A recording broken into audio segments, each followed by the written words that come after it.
Hi guys, Assalamu alaikum. I hope you all are doing fine. Today I'll be sharing with you all a very easy and delicious recipe of Kung Pao Chicken.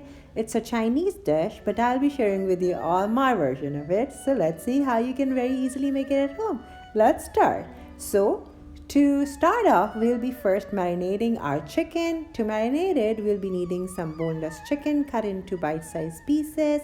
We'll be needing some crushed ginger, crushed garlic, some salt, some black pepper, and some white vinegar. Along with that, I'm using oyster sauce. You can very easily get it from the grocery stores. Even the local Pakistani brands are now making it, and it's really delicious. So why not buy Pakistani? So this is a Pakistani brand I'm using, and I've also added some cornstarch to it.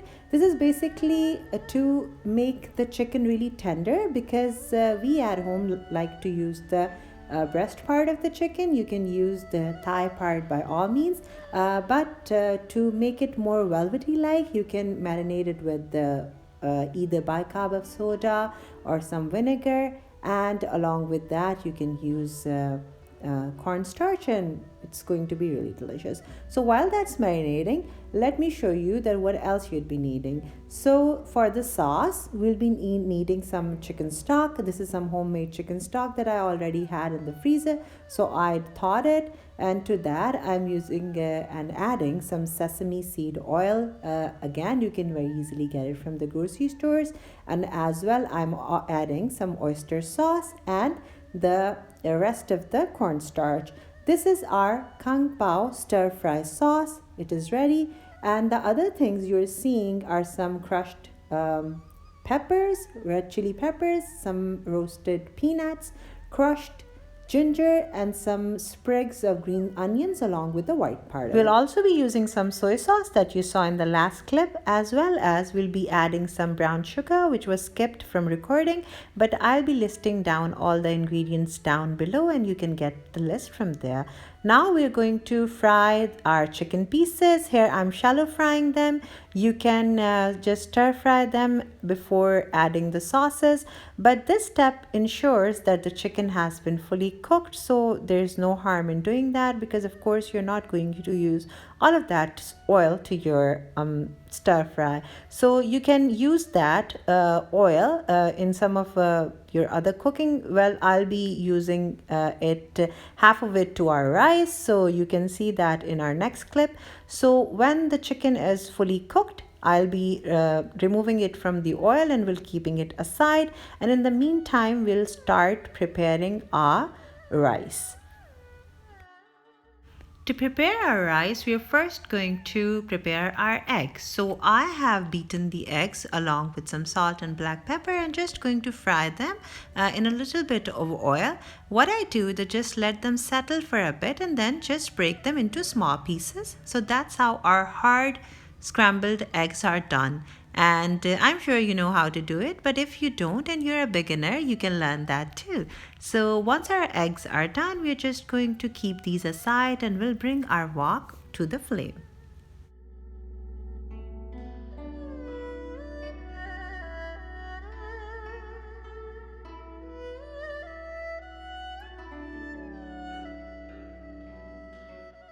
We'll be heating some oil in the wok that I've already taken out from frying the chicken. We'll be sauteing our crushed garlic in it till the aroma is released and it turns a little golden brown, and then we'll be adding a lot of fresh vegetables to it. Here I'm using seasonal fresh vegetables like carrots, cabbage, bell pepper or capsicums, spring onions, as well as some boiled peas that I'll be adding later.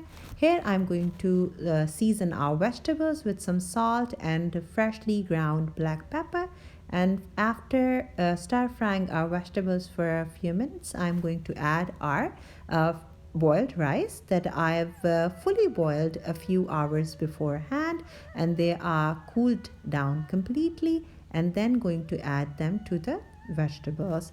It's always best to prepare your rice beforehand, and keep this in mind that they should be fully cooked and not parboiled the way you'd be boiling for biryani. because we are just going to quickly cook these rice and they won't take long. So it's best to uh, fully boil them. And then I'm also be adding some stock mixed with soy sauce. I like to do that because this way I feel that the moisture helps in generating the steam, and then the rice refreshes and becomes really fragrant and delicious. So if you have the stock at home, do use that. Otherwise, you can use stock cube mixed with some water and then add to your rice.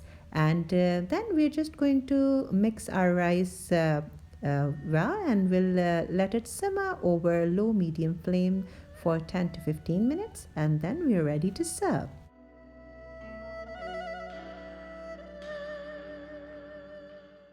While our rice is simmering, we're going to prepare our Kung Pao chicken.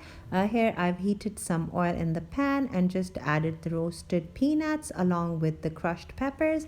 The amount of peppers is going to determine the heat level of this dish. So make sure that if your tolerance level is low, add accordingly. Otherwise, this dish is going to turn out really spicy. It was quite spicy for our taste bud as well, but then we paired this with the mild flavored rice, so it balanced out. You can have Kung Pao chicken with boiled rice as well, and it's going to be equally delicious. So you saw that I added basically everything literally to the pan, and before your eyes, within a few seconds this dish is ready. So this is the beauty of Chinese cooking, that all the time which is required is to for the preparation. Otherwise the cooking time is really quick. And then we are done. Just added some green part of the spring onions, reserved some for the garnishing, and then our chicken is ready. If you like to make it more saucy, you can add more stock to it, but traditionally this dish is on a drier side, but still I did make it a little saucy because we like to have a little sauce with our rice. So this is done. I'm just going to serve it now.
And that's the final look, guys. I hope you guys are going to like this recipe. We'll try it and we'll definitely be leaving feedback. As always, all of the ingredients and their measurements, along with all of my social media handles, are mentioned in the description box below. Please keep liking, keep sharing, and commenting, and do subscribe if you haven't already. And while you're at it, don't forget to hit that bell icon. I shall be back with more really soon. In the meantime, take good care of yourself and of your loved ones, and don't forget the less privileged ones.